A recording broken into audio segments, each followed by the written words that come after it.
practice also easy tree problem called the same tree. Somebody give you a 2-binary tree, and then you just write a function to check if they are the same or not.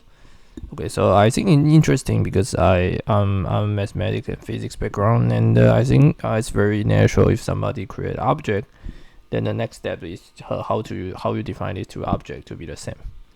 So what we define a tree to be the same is that these two trees must be identical. So for each node, the node value must be the same. Okay.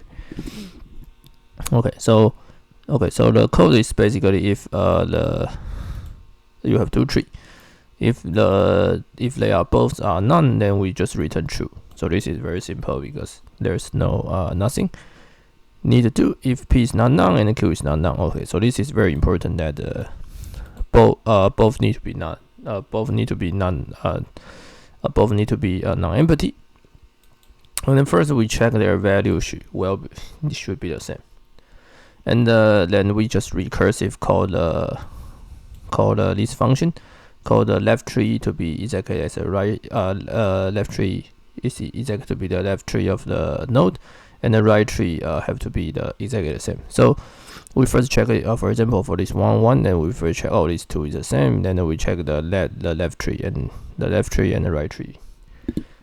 So basically it's just there are 3 parts. First we check the node, the value, and then we check the left and we check the right. Okay, so it's very straightforward. Once you understand this question, then you can easily understand this code. Okay, and I will see you guys in other videos, and be sure to subscribe to my channel. Okay, I forget to press the submit.